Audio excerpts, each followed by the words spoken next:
नमस्कार, आप देख रहे हैं एसटीएन टुडे में राकेश। स्वागत है आपका 5 जिले 50 खबरों में। कोटा शहर में कोरोना संक्रमण के चलते रोज मौतें हो रही है, लेकिन फिर भी लोग समझ नहीं रहे हैं और मौत को दावत देने के लिए बाजारों में घूम रहे हैं। दादाबाड़ी के हनुमान बस्ती निवासी वृद्ध कोरोना संक्रमित पाए गए, जिन्हें होम क्वारंटाइन किया गया, लेकिन स्वास्थ्य विभाग की लापरवाही के चलते दवाइयां समय पर नहीं पहुंची। बुजुर्ग के कोरोना वायरस की वजह से तबियत बिगड़ी और सांस लेने में दिक्कत हुई। ज्यादा समस्या होने पर परिजन कोविड अस्पताल में उपचार के लिए ले गए, जहां उपचार के दौरान वृद्ध ने दम तोड़ दिया। मृतक के परिजनों ने कोविड अस्पताल में लापरवाही बरतने का आरोप लगाया है। परिजनों का आरोप है कि वृद्ध की मौत शाम को 8 बजे हो गई थी, लेकिन उन्हें रात को 1 बजे सूचित किया गया। बारां जिले में एक शर्मसार करने वाला वीडियो सामने आया है। यहां दुर्घटना में घायल हुए एक व्यक्ति ने तड़प तड़प कर दम तोड़ दिया और लोग तमाशबीन बने रहे। हरनौदा शाहजी मनोहर थाना सड़क मार्ग पर गणेशपुरा के पास बस और बाइक की आमने सामने की जबरदस्त भिड़ंत हो गई थी। हादसे में बाइक सवार 3 जन गंभीर रूप से घायल हो गए। इस घटना का वीडियो सामने आया है, जो बेहद ही शर्मसार कर देने वाला है। घटना में घायल लोग सड़क पर तड़प रहे थे, जिनकी मदद करने के बजाय लोग उनका वीडियो बनाते रहे। हादसे के करीब आधे घंटे के बाद एम्बुलेंस मौके पर पहुंची और घायलों को हरनौदा शाहजी चिकित्सालय ले जाया गया, जहां एक घायल को जांच के बाद मृत घोषित कर दिया गया। बुध के जिला अस्पताल में मुख्यमंत्री निःशुल्क जांच योजना में संविदा पर कार्यरत लैब टेक्नीशियन की कोरोना संक्रमण के चलते मृत्यु हो गई। मृतक के परिवार को आर्थिक सहायता दिलवाने के लिए नर्सिंग कर्मियों व संविदा कर्मियों ने जिला कलेक्टर को ज्ञापन सौंपा।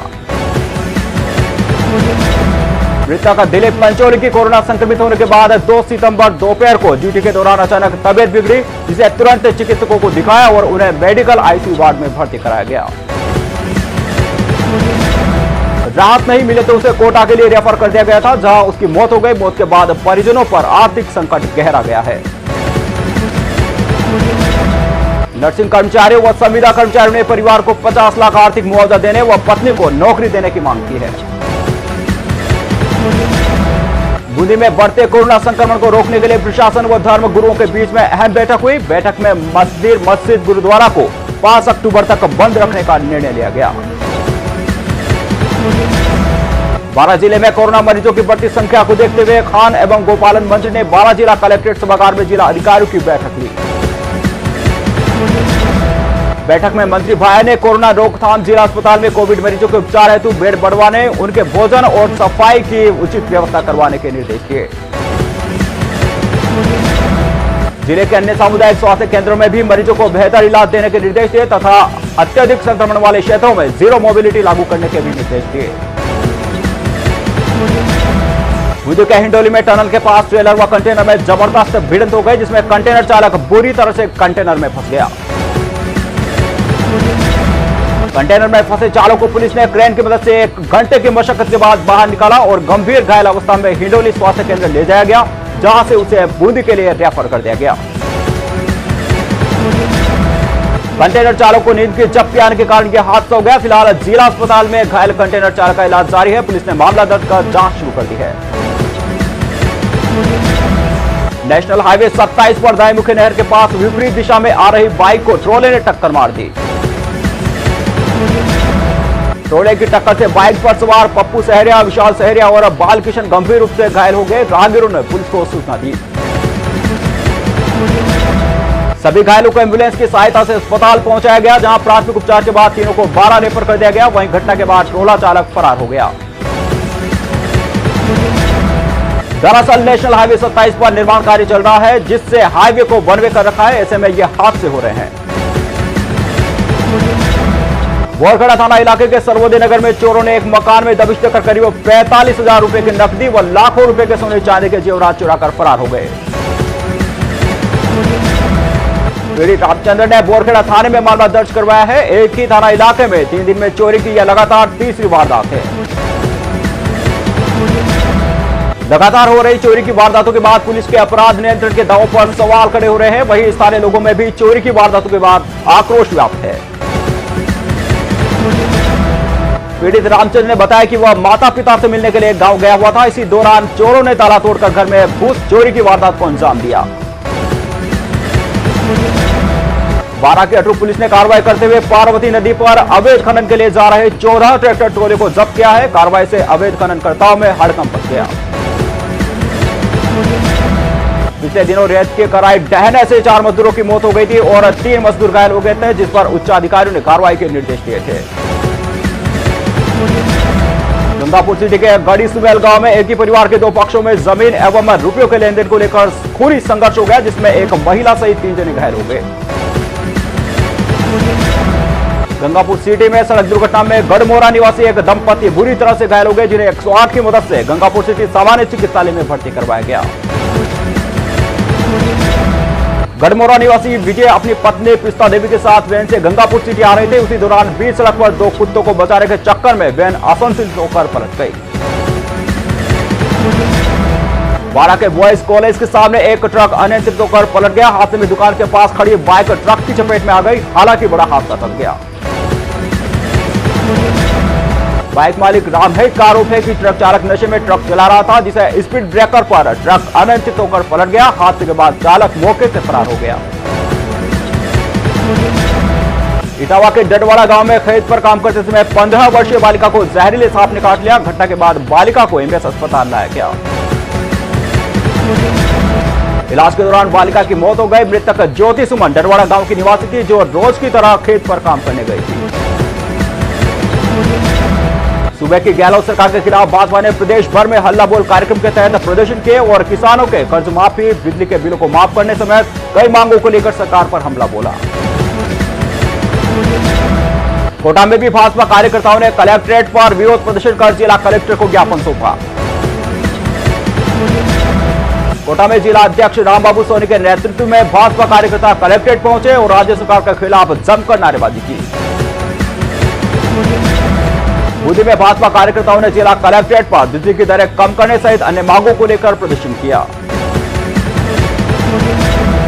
कार्यकर्ताओं ने नारेबाजी करते हुए सरकार से किसानों का कर्ज माफ करने सहित अन्य मांगों को लेकर प्रदर्शन किया। इसके बाद उपखंड अधिकारी को ज्ञापन सौंपा। उधर मंडाना में भी भाजपा कार्यकर्ताओं ने गहलोत सरकार के खिलाफ जमकर हल्ला बोला और प्रदर्शन किया। कार्यकर्ताओं ने उपखंड कार्यालय पर प्रदर्शन कर ज्ञापन सौंपा। झालावाड़ में भी भाजपा कार्यकर्ताओं ने सरकार पर वादा खिलाफी का आरोप लगाया है। कार्यकर्ताओं ने मुख्यालय व उपखंड कार्यालय पर प्रदर्शन किया और सरकार को घेरा।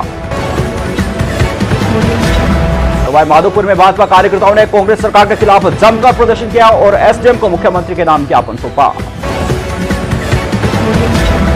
सवाई माधोपुर के गंगापुर सिटी में भाजपा जिला अध्यक्ष डॉक्टर भरतलाल मथुरिया व गंगापुर सिटी के पूर्व भाजपा विधायक मानसिंह गुर्जर के नेतृत्व में भाजपाइयों ने जमकर प्रदर्शन किया। बारां जिले में राज्य सरकार के एक आदेश के तहत जिले के राजकीय महाविद्यालय बारां व शाहबाद महाविद्यालय में सामान्य वर्ग की सीटों पर शहरी छात्रों को दाखिला दे दिया है। नाराज सामान्य वर्ग के छात्रों ने सरकार के इस फैसले के खिलाफ कॉलेज के मुख्य द्वार पर नारेबाजी करते हुए प्रदर्शन किया और इस निर्णय को वापस लेने की मांग की। झालावाड़ में बीजेपी समर्थित छात्र संगठन एबीवीपी पुलिस जवानों के समर्थन में आया है। एबीवीपी कार्यकर्ताओं ने पुलिस जवानों के ग्रेड पे बढ़ाने की मांग को लेकर प्रदर्शन किया। उधर रामगंज मंडी में विहिप कार्यकर्ताओं ने गौशालाओं में गौवंशों के लिए दिए जाने वाले अनुदान को बंद करने के विरोध में प्रदर्शन किया है। 2016 में अधिनियम 1988 के तहत संपूर्ण राजस्थान में करीब 2000 गौशालाओं में बड़े गौवंशों के लिए प्रतिदिन 40 रुपए व छोटे गौवंशों के लिए 20 रुपए राजस्थान सरकार ने आवंटित किए थे। वर्तमान सरकार ने 5 मई को इस योजना पर अंकुश लगा दिया और गौवंशों के आवंटित बजट को आपदा में सम्मिलित करते हुए इसे बंद कर दिया। कोविड अस्पताल में भर्ती मरीजों को तनाव कम करने के लिए संगीत का सहारा लिया जा रहा है। इसके लिए मेडिकल कॉलेज प्रशासन कोविड अस्पताल में म्यूजिक सिस्टम लगवाएगा। कोटा में बरसात के बाद सड़कें गड्ढों में तब्दील होने लगी है, जिसका खामियाजा राहगीरों को भुगतना पड़ रहा है। वाहन चालकों को सड़क पर गड्ढे होने के कारण काफी दिक्कतों का सामना करना पड़ रहा है। कई बाइक सवार गड्ढों में अनियंत्रित होकर गिर रहे हैं, तो कई 4 व्हीलर गाड़ियों के एक्सल व कमान या गड्ढों में जवाब दे रही है, तो कई गाड़ियां क्षतिग्रस्त हो रही है। बूंदी में आशा सहयोगिनियों ने अपनी समस्या को लेकर जिला कलेक्टर पर प्रदर्शन किया और सीएम के नाम ज्ञापन सौंपा।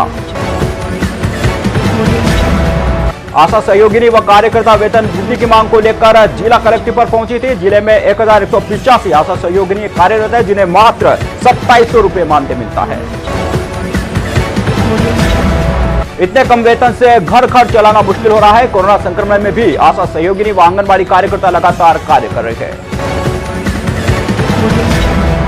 मंडना में कोरोना संक्रमण से बचाव के लिए राजकीय बालिका उच्च माध्यमिक विद्यालय में बालिकाओं ने जागरूकता रैली निकाली। इस दौरान छात्राओं ने कस्बे वासियों को नारे लगाकर जागरूक किया। शहर में लगातार बढ़ रहे कोरोना की आंच अब बैंकों तक पहुंच गई है। ऐसे में इसका खामियाजा आम जनता को भुगतना पड़ रहा है। स्टाफ की कमी के कारण बैंक में आने वाले ग्राहकों को परेशानी का सामना करना पड़ रहा है। सबसे ज्यादा परेशानी वृद्धा पेंशन वालों को हो रही है। सवाई माधोपुर के बोली में कोरोना विस्फोट हुआ है। मुख्य बाजार में एक साथ 5 कोरोना पॉजिटिव आने से व्यापारियों में हड़कंप मच गया। पॉजिटिव आए मरीजों को होम क्वारंटाइन किया गया। संपर्क में आए लोगों की सैंपलिंग करवाई जाएगी। डीसीएमओ डॉक्टर अरविंद मीणा ने प्रक्रिया शुरू कर दी। तो 5 खबर में फिलहाल इतना ही। दीजिए इजाजत राकेश को। नमस्कार।